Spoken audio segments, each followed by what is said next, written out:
La bestia de Düsseldorf. En mayo del año 1930, Peter Korten le confesaba a su esposa que él era la personificación del mal, la bestia de Düsseldorf. La mujer pensó que era una mala broma, pero Peter, erguido y muy serio, continuó con su historia. Le contó el inmenso placer que le proporcionaba el hecho de apuñalar con un cuchillo o tijeras o apretar con sus manos la garganta de mujeres jóvenes. Incluso se ha llegado a decir que Korten pidió a su esposa que lo entregara con la policía para así poder cobrar la recompensa que se ofrecía por él. Esta es la historia de la bestia de Düsseldorf. El 26 de mayo de 1883 nacía un asesino en serie histórico. Este oscuro personaje pasó más de 20 años cometiendo los más horrendos crímenes, hasta que finalmente fue juzgado y hallado culpable de 9 asesinatos y de otros 7 en grado de tentativa, por lo que fue mandado a la guillotina en 1931. Y además, su cerebro fue estudiado por la ciencia. El vampiro de Düsseldorf fue uno de los criminales más atroces que azotaron a Europa entre la Primera y la Segunda Guerra Mundial. Por las características brutales de estos asesinatos, se le relacionó con otro criminal, Jack el Destripador, quien sembró pánico en Londres. Sin embargo, lo que sucedió al norte de Alemania era mucho más atroz. El vampiro de Düsseldorf practicaba una crueldad sin límites. Atacaba ferozmente a mujeres, niñas y hombres. Peter Korten nunca tuvo un patrón definido. Él podía violar, moler a golpes los cuerpos, los podía degollar o hasta desmembrar, pero lo que en verdad lo hizo pasar a la historia era que bebía la sangre de los cadáveres que mutilaba. El vampiro de Düsseldorf tuvo una cruel infancia. Era el tercero de 13 hermanos, y al igual que estos, Peter no fue bien recibido por sus padres. Su familia vivía en la miseria total, y cada día era un desafío el encontrar algo para comer. En medio de la violencia física y psicológica, Peter vio cómo su padre alcohólico le daba palizas a su madre, además de que abusaba de sus hermanas. Estar sometido diariamente a la violencia sexual debió de influir enormemente en el niño que, a los 9 años, entabló una relación enfermiza con un perrero que vivía en el mismo edificio. Con esta persona se introdujo en la zoofilia, practicada inicialmente con perros. Cuando Korten maduró sexualmente, estas prácticas se extendieron a ovejas, cabras y otros animales de corral. Además decía que sentía un extraño placer cuando el animal era apuñalado durante el acto.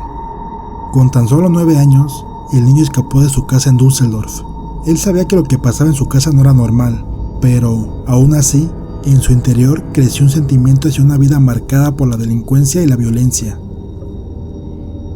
Ya con 30 años, Peter Korten vivía de lo que robaba. Un día estaba vigilando una casa presuntamente vacía para entrar a robar, pero cuando entró, se dio cuenta que en su interior se encontraba una niña de 13 años llamada Christine Klein, que estaba durmiendo en su habitación. Tras comprobar que no había nadie más en la casa, la estranguló y la degolló. En palabras del propio asesino, entré en una casa cuyo inquilino era de apellido Klein. Fui al primer piso. Había varias puertas y no encontré nada digno de robar.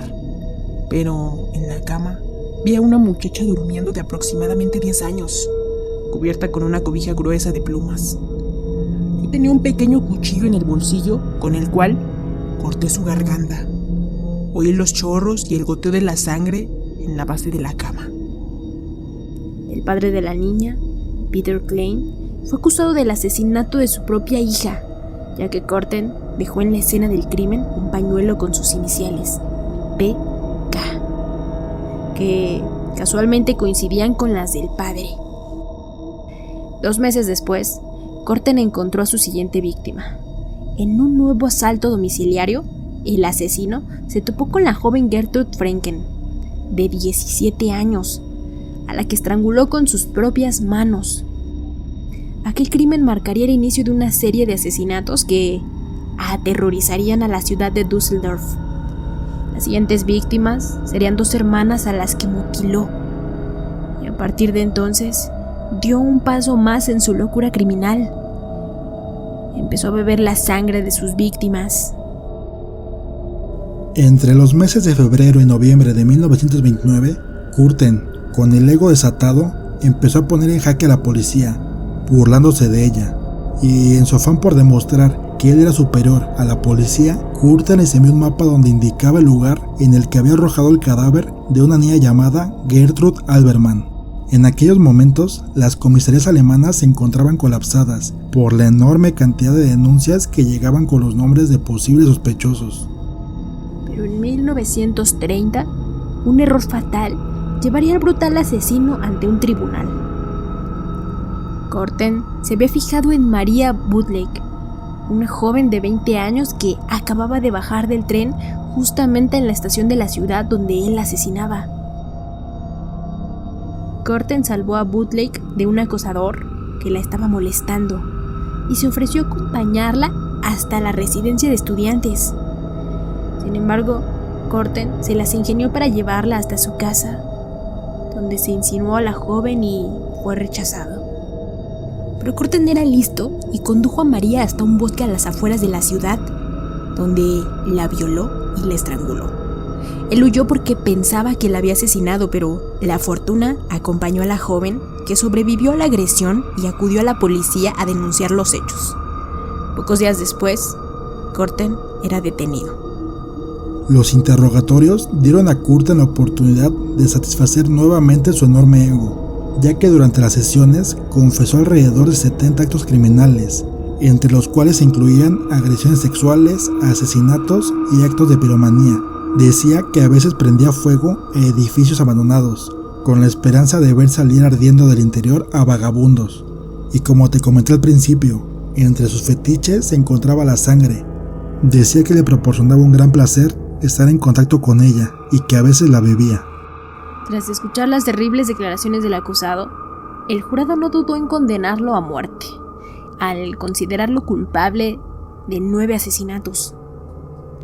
Curten no protestó ni intentó apelar, aceptando la pena en silencio. Su ejecución por guillotina se fijó para el 2 de julio de 1931 en Colonia. El estado mental de Curten quedó en evidencia tras sus últimas palabras antes de morir. Después de que me cortes la cabeza, ¿podré oír cómo brota la sangre de mi cuello? Todos los psiquiatras del país se mostraron muy intrigados con el caso y el análisis clínico de las actividades del que fue bautizado como el vampiro de Düsseldorf. Servirían para poner las bases de numerosos estudios en el campo de la psiquiatría que tenían el objetivo de explicar la psicología de un asesino en serie y elaborar diversos perfiles criminales.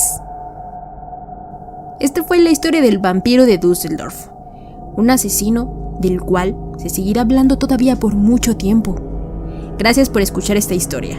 Recuerda suscribirte si te gusta este tipo de relatos. Regálanos un like. Nosotros somos Cápsulas de Terror y nos vemos en una próxima historia.